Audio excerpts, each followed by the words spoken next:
கோபம் வந்தபோது வாயை மூடிக்கொள். குழப்பம் வந்தபோது கண்களை மூடிக்கொள். தோல்வி வந்தபோது காதுகளை மூடிக்கொள். வெற்றி வந்தபோது மனதை மூடிக்கொள். நீ போகும் பாதையில் சேக்கடை இருந்தால் மிதிக்காமல் எப்படி தாண்டி செல்கிறாயோ அதுபோல்தான் சில கேடுகெட்ட உறவுகளை தாண்டி செல்வது புத்திசாலித்தனம். அசதியில் தூங்கும்போது சாப்பிட்டு விட்டு தூங்குடா என்பார் அப்பா. தூங்கிட்டு இருக்கும்போதே சோறு ஊட்டுபவள் அம்மா. இந்த 2 ஜீவன்களையும் கடைசி காலத்தில் தயவு செய்து ஒரு பிடி சோறுக்காக அலைய விடாதீர்கள். தனியாக வாழ எப்பொழுதும் தயாராக இருங்கள். சிலர் திடீரென்று மாறுவார்கள். இன்று நீங்கள் அவர்களுக்கு முக்கியம், நாளை நீங்கள் அவர்களுக்கு ஒன்றுமில்லை. அதுதான் உண்மையான வாழ்க்கை. எத்தனை கோடி சேர்த்தாலும் சரி, தாயிடம் பாசக்கடனையும் தந்தையிடம் வளர்த்த கடனையும் அடைக்க முடியாது. கடைசி வரை நாம் ஒரு கடனாளியாகத்தான் பெற்றோர்களுக்கு. வளர்ந்த பிறகு பென்சிலுக்கு பதிலாக பேனாவை உபயோகிப்பது எதற்காக என்று தெரியுமா? இனி வரும் காலங்களில் நாம் செய்யும் தவறுகளை திருத்துவதும் அழிப்பதும் கடினம் என்று உணர்த்துவதற்காகத்தான். 1000 உறவுகள் துணையாக இருந்தாலும் வாழ்வை தனியாகத்தான் எதிர்கொள்ள வேண்டும். அவரவர் பாதை, அவரவர் பயணம், அவரவர் மனம், அவரவர் வாழ்க்கை. நேரத்திற்கு தகுந்தால் போல் வேஷம் போடவும் அதை வைத்து நாடகம் ஆடவும் தெரியாதவர்களே அதிக துன்பம் அடைகிறார்கள் வாழ்க்கையில்.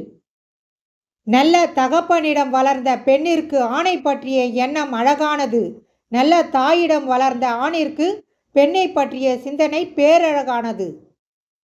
சண்டை போடாத உறவுகளை விட எவ்வளவு சண்டை போட்டாலும் சிறிது நேரத்திலேயே அதை மறந்து அதை பற்றி தெரியாத மாதிரியே பேசும் உறவுகள் கிடைப்பது வரம். தங்கத்தில் செய்த தேராக இருந்தாலும் தேவை முடிந்ததும் ஓரமாகத்தான் நிறுத்தப்படும். அதுபோல்தான் சில உறவும். ஒரு ஏமாற்றம் தனிமையை நாட வைக்கும். ஒரு துரோகம் விலகி நடக்க வைக்கும். ஒரு அவமானம் புது பாதையை தேட வைக்கும். எளிதாய் சொல்லிவிடுகிறார்கள் மாறிவிட்டேன் என. ஒரு பெண் பாசத்தை பைத்தியம் போல காட்டுவாள். ஆனால் அவள் வெறுத்தாள் என்றால் திரும்ப அவள் மனதில் பாசம் வருவது ஒரு கேள்விக்குறியே. நல்ல குணம் கொண்ட ஒருவன் யாரையும் தரம் தாழ்த்தி விமர்சிப்பதில்லை. அதுபோல் தரங்கெட்ட ஒருவனது கண்ணுக்கு யாரும் நல்லவராக தெரிவதில்லை. கோபம் என்பது முட்டாள்தனத்தில் தொடங்கி வருத்தப்படுவதில் முடிகிறது. கோபப்படும் போதெல்லாம் நாம் எதிரி வெற்றி பெறுகிறான், நாம் தோற்று போகிறோம். எவன் ஒருவன் வெறுப்புகளை எல்லாம் தவிர்த்து எல்லா உயிர்களையும் சமமாகவும் அன்போடும் பார்க்கிறானோ அவன் எனக்கு மிகவும் நெருங்கியவன். எத்தனை இன்னல்கள் வந்தாலும் சரி, சிறந்த சிந்தனை மற்றும் உயர்ந்த எண்ணங்கள் நம்மை எப்பொழுதும் நிலையாக வைத்திருக்க உதவும். நீ அனுபவித்த கஷ்டங்கள் எல்லாம் முடிந்து விட்டது. பயப்படாமல் இரு. எல்லாம் நன்மைக்கே என நம்பு. நான் உன்னை கைவிட மாட்டேன். இன்று இருக்கும் நிலையை பார்த்து நாளைய தீர்மானித்து விடாதே. ஏனென்றால் உன்னை உருவாக்கிய கடவுளுக்கு உன் நிலையை மாற்ற ஒரு நொடி போதுமானது. அடுத்தவர் கண்ணீருக்கு ஒருபோதும் காரணமாகாதே. அந்த பாவம் உன் அடுத்த ஜென்மம் வரை தொடரும். நான் அனைத்து உயிர்களையும் சமமாகவே கருதுகிறேன். இவரை விட இவர் இனியவர், இவரை விட இவர் இன்னாதவர் என எவரையும் கருதுவதில்லை. ஆனால் என்னை அன்போடு வணங்குபவர் என்னுள் இருக்கிறார். நானும் அவர்களுள் வாழ்கிறேன். வாய்ப்புகள் தவறும் போது அதை எண்ணி கவலைப்படாதே. எல்லாம் நன்மைக்கே என்று முயற்சி செய். மிகப்பெரிய வெற்றி உனக்காக காத்திருக்கிறது. துன்பங்களை எதிர்கொள்ளும் ஒரு மிகப்பெரிய சக்தி புன்னகை. கஷ்டங்களை நினைத்து வருந்தி கொண்டிருந்தால் வாழ்க்கையே காணாமல் போய்விடும். துன்பங்களை தொலைத்து சிறு புன்னகையில் மலர்வோம். எதை இழந்தாலும், எதை பெற்றாலும், எதை எதிர்பார்த்தாலும் ஒன்றை நினைவில் கொள். எதுவும் நிரந்தரமில்லை. நிலையில்லாததை எண்ணி நிலை தடுமாறாதே. இழந்தாலும் சரி, பெற்றாலும் சரி, எல்லாம் நன்மைக்கே என்று நினைத்து கவலைகளை மறந்து எதையும் கடந்து செல்ல பழகு. பொருள்களை அடிக்கடி சிந்திப்பதால் அவற்றில் பற்று உண்டாகிறது. பற்று உண்டாவதால் அதன் மீது ஆசை உண்டாகிறது. ஆசை நிறைவேறாத போது கோபம் உண்டாகிறது. கோபம் உண்டாகும் போது புத்தி தடுமாறி கெடுகிறது.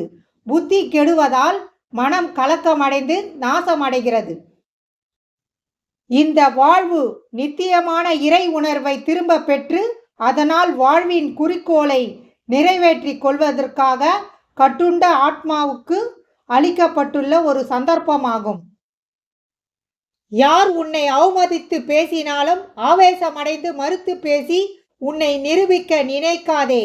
நீ போகும் வழி சரி என்றால் எண்ணம் போல் வாழ்க்கை நிச்சயமாக அமையும். கவலை கொள்ளாதே.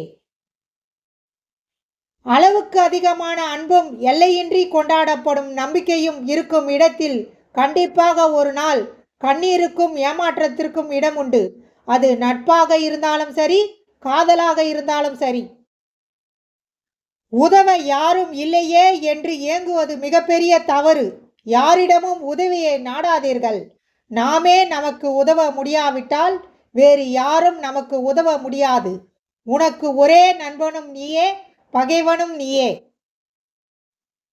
உங்களுடைய எண்ணத்திற்கு மிகப்பெரிய சக்தி உண்டு. சாத்தியமில்லாதவற்றை கூட அது சாத்தியமாக்கும்.